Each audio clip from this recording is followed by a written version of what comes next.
Hey, so in the Old Testament, God gives Israel this covenant that, you know, if they keep it, they'll have blessings in the land, and if they don't keep it, they'll have like cursings and stuff. And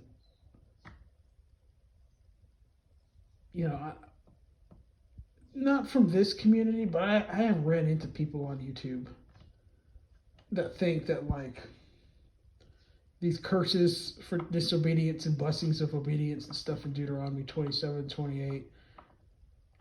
You know, I've heard some people basically try to um,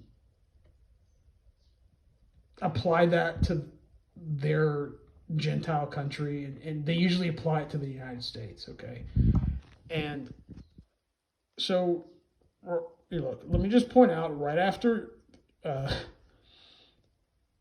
these blessings of obedience and cursings of disobedience are spoken of, you get to Deuteronomy chapter 29, and right in the beginning it says, "These are the words of the covenant which the Lord commanded Moses to make with the children of Israel in the land of Moab, beside the covenant which he made with them in Horeb." Now,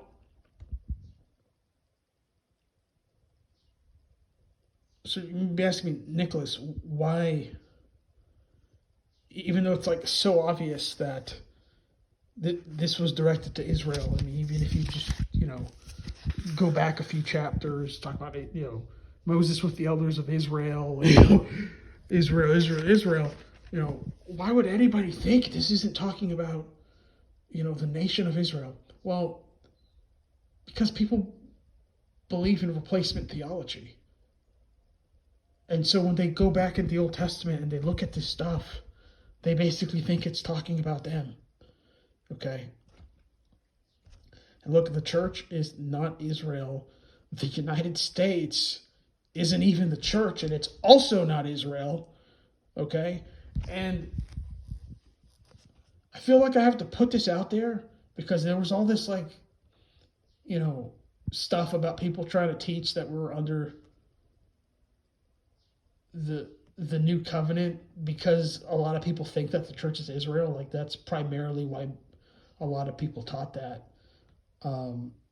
So I want to say, well, I thought, well, I've noticed people trouble with this old covenant too, thinking that the church of Israel and trying to apply the old covenant to the church. So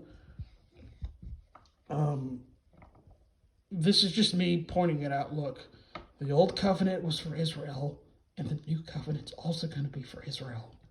Okay? The church is not Israel.